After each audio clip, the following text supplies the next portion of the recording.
Hello students, हम लोग start कर रहे हैं नया चैप्टर माइक्रो इकोनॉमिक्स का, चैप्टर नंबर 6 उत्पादन फलन।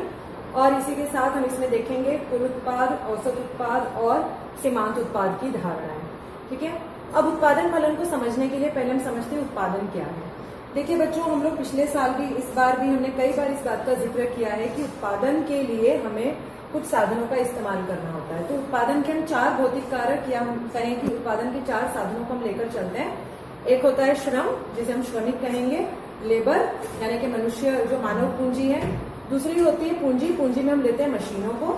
एक है भूमि। देखिए, हम कोई भी फैक्ट्री सेटअप करते हैं या हम लोग सर्विस सेक्टर के लिए भी काम करते हैं, तो या खेती भी कर रहे हैं, तो हमें भूमि चाहिए। और साथ ही चौथा एक बहुत इंपॉर्टेंट फैक्टर होता है, वो होता है उद्यमी, जो इन तमाम चीजों को मैनेज करता है। इसका मतलब होता है वो रिस्क उठाने वाला व्यक्ति, जो ये रिस्क उठाता है, ये एडवेंचर उठाता है कि वो श्रम वस्तुओं या सेवाओं का उत्पादन करता है।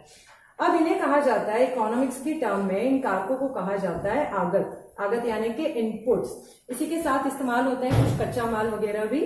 तो इन इनपुट्स को जब परिवर्तित या मैं कहूँ रूपांतरित कर दिया जाता है निर्गतों में। हमने कच्चा माल, जैसे कि मान लीजिए आटा बनाया है, तो हमने गेहूं का इस्तेमाल किया। अब गेहूं को प्रोड्यूस करने में श्रम लगी और भूमि की भी जरूरत लगी, और उसके बाद उसको हमने मिल में ले गए, मिल में जाकर उसका आटा में परिवर्तित कर दिया। तो ये आटा क्या बन गया? निर्गत बन गया। यानी कि जब हम इन भौतिक कारकों को रूपांतरित करते हैं तो ये रूप ले लेते हैं आउटपुट का। राइट, तो यही उत्पादन है कि हम भौतिक कारकों को रूपांतरित करते हैं निर्गतों में। अब बात आती है उत्पादन फलन की। तो फलन के लिए हम केवल 2 साधनों को लेकर चलेंगे। ये मान्यता लेकर चलते कि हम केवल उत्पादन के 2 साधनों को यूज कर रहे हैं, क्योंकि देखिए टू बी अंडरस्टूड है, वैसे भी उद्यमी तो काम करेगा ही और जमीन चाहिएगी। तो बेसिकली हमें जरूरत होती है कि बाकी रेशो क्या बनता है। ये क्यू लिखा हुआ है मैंने यहाँ पर। क्यू का मतलब है उत्पादन, और किसका? एक्स वस्तु का उत्पादन। It is function of labour and capital. L denote करता है श्रम की इकाइयों को, के डिनोट करता है पूंजी की इकाइयों को। तो जो एक्स वस्तु का उत्पादन है वो किस चीज का फलन है?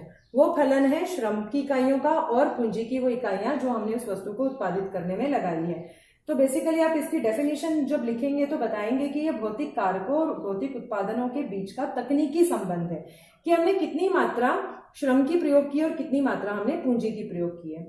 जब हम आगे न्यूमेरिकल्स करेंगे तो आप देखेंगे, आप इस तरह इस फॉर्मूले का इस्तेमाल आप करते रहेंगे कि मान लीजिए किसी वस्तु का हमने बताया कि उसमें 10 आप इस तरह से शो कर सकते हैं कि 10 श्रम यूज किया और 2 मशीनें यूज की, और आपने 100 वस्तुओं का, एक्स गुड कुछ भी हो सकता है, आपने पेन उत्पादित किया है, आपने कॉपीज उत्पादित की है, तो इन दोनों को मिलाकर यानी 10 श्रमिकों को काम पर लगाया, साथ में 2 मशीनें लगाई, तो हमने 100 पेन का प्रोडक्शन किया।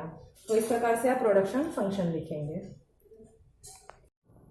अब देखिए, उत्पादन फलन के साथ हमें जानना होगा कि समयावधि। अब समयावधि क्या होती है? 2 तरह की समयावधि हम लेकर चलते हैं, शॉर्ट टर्म पीरियड और दूसरा लॉन्ग टर्म पीरियड। इकोनॉमिक्स में बार बार आपको इन टर्म्स का प्रयोग देखने को मिलेगा। जब हम आगे मार्केट भी करेंगे तो मार्केट में भी इसका बार बार इस्तेमाल होगा, इसलिए आप इसको ध्यान से समझेंगे। शॉर्ट टर्म में हम अप्रोक्सीमेटली 2 मंथ्स 4 मंथ्स का समय लेकर चलते हैं, और लॉन्ग टर्म में हम तकरीबन 1 साल से ज्यादा का समय लेकर चलते हैं। नाम से पता चल रहा है कि शॉर्ट टर्म थोड़े समय की बात कर रहे हैं, लॉन्ग टर्म लंबे समय की बात कर रहे हैं, और लंबे समय में बहुत सारी इक्वेशंस चेंज हो जाती है। तो शॉर्ट टर्म में क्या होता है? शॉर्ट टर्म में उत्पादन के जो सारे साधन तो स्थिर रहेंगे, केवल एक साधन ऐसा होगा जो परिवर्तनशील होगा। अब यहाँ पर बात जब आती है स्थिर साधन और परिवर्तनशील साधन की, तो ये जानना भी जरूरी है कि ये होते क्या है। स्थिर साधन, देखिए हम उत्पादन के 4 साधन लेकर चल रहे हैं। तो स्थिर साधन वो साधन है जिनकी मात्रा में इमीडिएटली आप परिवर्तन नहीं कर सकते हैं। अब आपने एक लैंड खरीदी है और आप उस पर गेहूं की खेती कर रहे हैं, तो ऐसा तो नहीं है ना कि सडनली आपको लगा कि यार इस बार थोड़ी ज्यादा गेहूं उगा लेते हैं और उसी महीने में, उसी सीजन में आपने भूमि की मात्रा को बढ़ा दिया। श्रम की मात्रा को आप बढ़ा सकते हैं।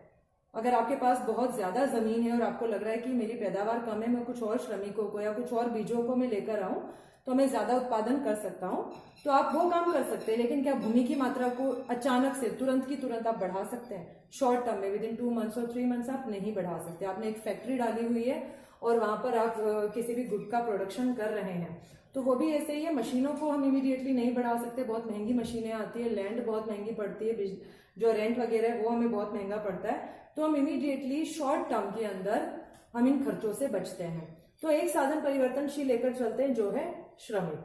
हम या तो कच्चा माल ऊपर नीचे कर लेते हैं कम ज्यादा जैसी भी हमें रिक्वायरमेंट है, या हम यहाँ पर बात कर रहे हैं क्योंकि हम उत्पादन के जो 4 साधन हमने लिए थे और यहाँ पर हम केवल 2 साधन लेकर चल रहे हैं, तो उत्पादन का एक साधन लेबर जो हमने परिवर्तनशील लिया है और दूसरा साधन है कैपिटल जो हमने स्थिर रखा है। ये जो बार मैंने लगाया हुआ है ये शो कर रहा है कि हमने उत्पादन के इस साधन को स्थिर रखा हुआ है। तो याद रखना है कि शॉर्ट टर्म के अंदर उत्पादन के वो सभी साधन जो स्थिर होते हैं उसी के साथ हम एक ऐसे साधन को इस्तेमाल कर रहे हैं जो परिवर्तनशील है। यानी यहाँ पर जो आप यहाँ देखिए एक एग्जाम्पल कि मान लीजिए स्टार्टिंग में मैं 40 वस्तुओं का X वस्तुओं का उत्पादन कर रही हूँ और उसके लिए मैंने 5 लेबर और 4 मशीनों का इस्तेमाल किया है। अब मुझे अगर प्रोडक्शन बढ़ाना है विद इन शॉर्ट पीरियड तो मैं ज्यादा से ज्यादा क्या कर सकती हूँ, लेबर को बढ़ाकर वो उत्पादन अगर मैं बढ़ाना चाहूँ तो बढ़ा सकती हूँ, लेकिन इमीडिएटली मैं मशीन में कोई बढ़ोतरी नहीं करूंगी। और इसके बिल्कुल अलग होगा लॉन्ग टर्म। लॉन्ग टर्म में आप देख रहे हो उत्पादन के सभी साधन परिवर्तनशील है। एक समय का पीरियड बहुत ज्यादा होता है, उसमें आप और लैंड खरीद सकते हैं, मशीनें खरीद सकते हैं, जो भी आपकी अदर रिक्वायरमेंट्स है उसे आप पूरा कर सकते हैं। तो यहाँ पर देखिए किसी तरह का बार यूज नहीं किया, यानी कि जो भी प्रोडक्शन है is a function of production of good X is a function of labour and capital and they both are variables. दोनों को परिवर्तित किया जा सकता है। आप देख रहे हैं कि उत्पादन एक साल के बाद आप दुगना अगर करना चाहते हैं, आप सोचते हैं इस साल मेरा उत्पादन हुआ है 40 वस्तुओं का 40 इकाइयों का एक्स गुड की और मुझे 80 तक ले जाना है, तो आपने उत्पादन के सभी साधनों में क्या कर दिया, परिवर्तन कर दिया। पहले की तुलना में आपने लेबर भी बढ़ा दी और पहले की तुलना में आपने क्या बढ़ा दिया है, कैपिटल भी बढ़ा दिया है। अब इसी चीज को हम डायग्राम में समझेंगे। तो बच्चों हम लोग देखेंगे अब डायग्रामेटिक एक्सप्लेनेशन शॉर्ट पीरियड और लॉन्ग टर्म में कैसे उत्पादन फलन काम कर रहा है।